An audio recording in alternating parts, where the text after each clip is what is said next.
تاریخ میں پہلی دفعہ ایسا ہوا کہ ملک کی عسکری قیادت کے گھروں کو اور کینٹ کے علاقوں کو لوگوں نے جلا دیا ہے۔ پیراملٹری فورسز کی گاڑیوں کو لوگوں نے جلا دیا۔ آپ سڑکوں پر نکلے تو وہاں پر آپ کو واضح ایک جنگ کا ماحول نظر آئے گا، جبکہ حقیقت یہ ہے کہ لگا کر آگ شہر کو بادشاہ نے کہا کہ آج اٹھا ہے دل میں تماشے کا شوق بہت، جھکا کر سر سبھی شاہ پرست بولے حضور کا شوق سلامت شہر اور بہت۔ میں ہوں وقار بگا اور آپ دیکھ رہے ہیں میرا فیس بک اور یوٹیوب چینل۔ اس وقت ملک میں عملی طور پر آئین معطل ہو چکا ہے، ملک کی عدالتوں کے احکامات کو کھو کھاتے ڈال دیا گیا ہے اور ایک شخص کی بلی لگانے کے لیے، ایک شخص کو قربان کرنے کے لیے پورے ملک کو آگ لگا دی گئی ہے۔ آپ نے دیکھا کہ جس طرح سے پچھلے 2 دنوں سے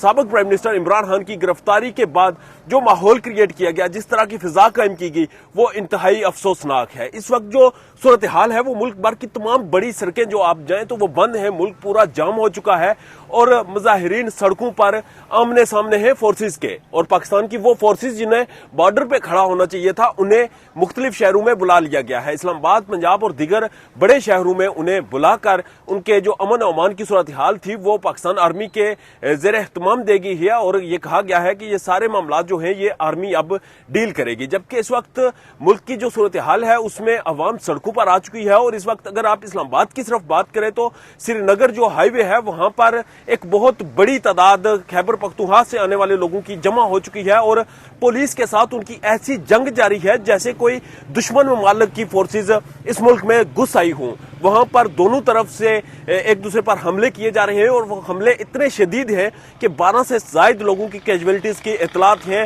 مختلف جگہوں سے لوگوں کے زخمی ہونے کی اطلاعات ہیں۔ جبکہ اب افسوسناک صورتحال تب کریٹ ہو چکی ہے جب پولیس اہلکاران کی بھی زخمی ہونے کی اطلاعات آ چکی ہیں، جبکہ جو اس ملک کے امن و امان کے ذمہ دار ہیں، جن لوگوں نے اس ملک کے امن و امان کی جس کے انہوں نے حلف اٹھائے تھے، جنہوں نے دعوے کیے تھے، وہ اس سارے معاملے کو انٹرٹین کر رہے ہیں، اس سارے معاملے سے وہ خوش ہو رہے ہیں اور اس سارے معاملے کو دیکھ رہے ہیں۔ اور کچھ جو تجزیہ کار ہیں ان کا یہ کہنا بھی ہے کہ یہ جو ساری فضا کریٹ کی گئی، جس طرح سے فورسز کے گھروں پر حملے ہوئے، آگ لگائی گئی، جلاؤ گراؤ کیا گیا، لوٹ مار کی گئی، اس سب کے پیچھے ایک آئیڈیالوجی موجود ہے، اور یہ جان بوجھ کر کروایا گیا تاکہ پاکستان تحریک انصاف کو سرے سے ہی ختم کر دیا جائے۔ یہ اس حقیقت سے کوئی منہ نہیں موڑ سکتا کہ پاکستان تحریک انصاف کو اگر کوئی ختم کر سکتا ہے تو وہ صرف اور صرف تحریک انصاف خود ہی ہے۔ اور جو اس وقت سچویشن کریٹ ہو چکی ہے پورے ملک میں، لا اینڈ آرڈر کی سچویشن ہے، آرمی نے تمام بڑے شہروں کے انتظامات کو سنبھال لیا ہے، مگر پھر بھی عوام کا جو ایک جم غفیر ہے اسے کنٹرول کرنے سے بالکل ناکام نظر آ رہی ہے گورنمنٹ۔ اور گورنمنٹ نے اس وقت جو اسٹریٹجی اپنائی ہے وہ بڑی افسوسناک ہے، اور اس اسٹریٹجی میں واضح طور پہ نظر آتا ہے کہ ریاست اپنے ہی شہریوں کے خلاف طاقت کا استعمال کرنے پر اتر آئی ہے۔ آئی ایس پی آر کی کچھ دیر پہلے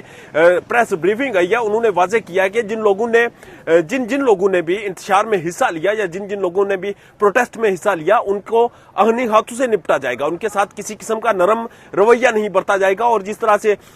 دفاعی اداروں کے اور عسکری اداروں کے سربراہان اور دیگر قیادت کے خلاف جو ایک مہم چلائی گئی ہے، اس کے پیچھے جو لوگ موجود ہیں ان سے بھی آہنی ہاتھوں سے نپٹا جائے گا۔ یہ آپ بخوبی جانتے ہیں کہ اس وقت اس سب کے پیچھے کون ہے۔ اس سب کے پیچھے صرف اور صرف ایک نیریٹو ہے جو عمران خان نے گرفتاری سے ایک دن پہلے بلکہ اسی دن صبح اپنایا تھا، اور انہوں نے کہا تھا کہ عزت کسی ایک ادارے کی یا کسی ایک فوجی کی نہیں، عزت ہر ایک پاکستانی کی ہے۔ اور جنگ اب اسی بات پہ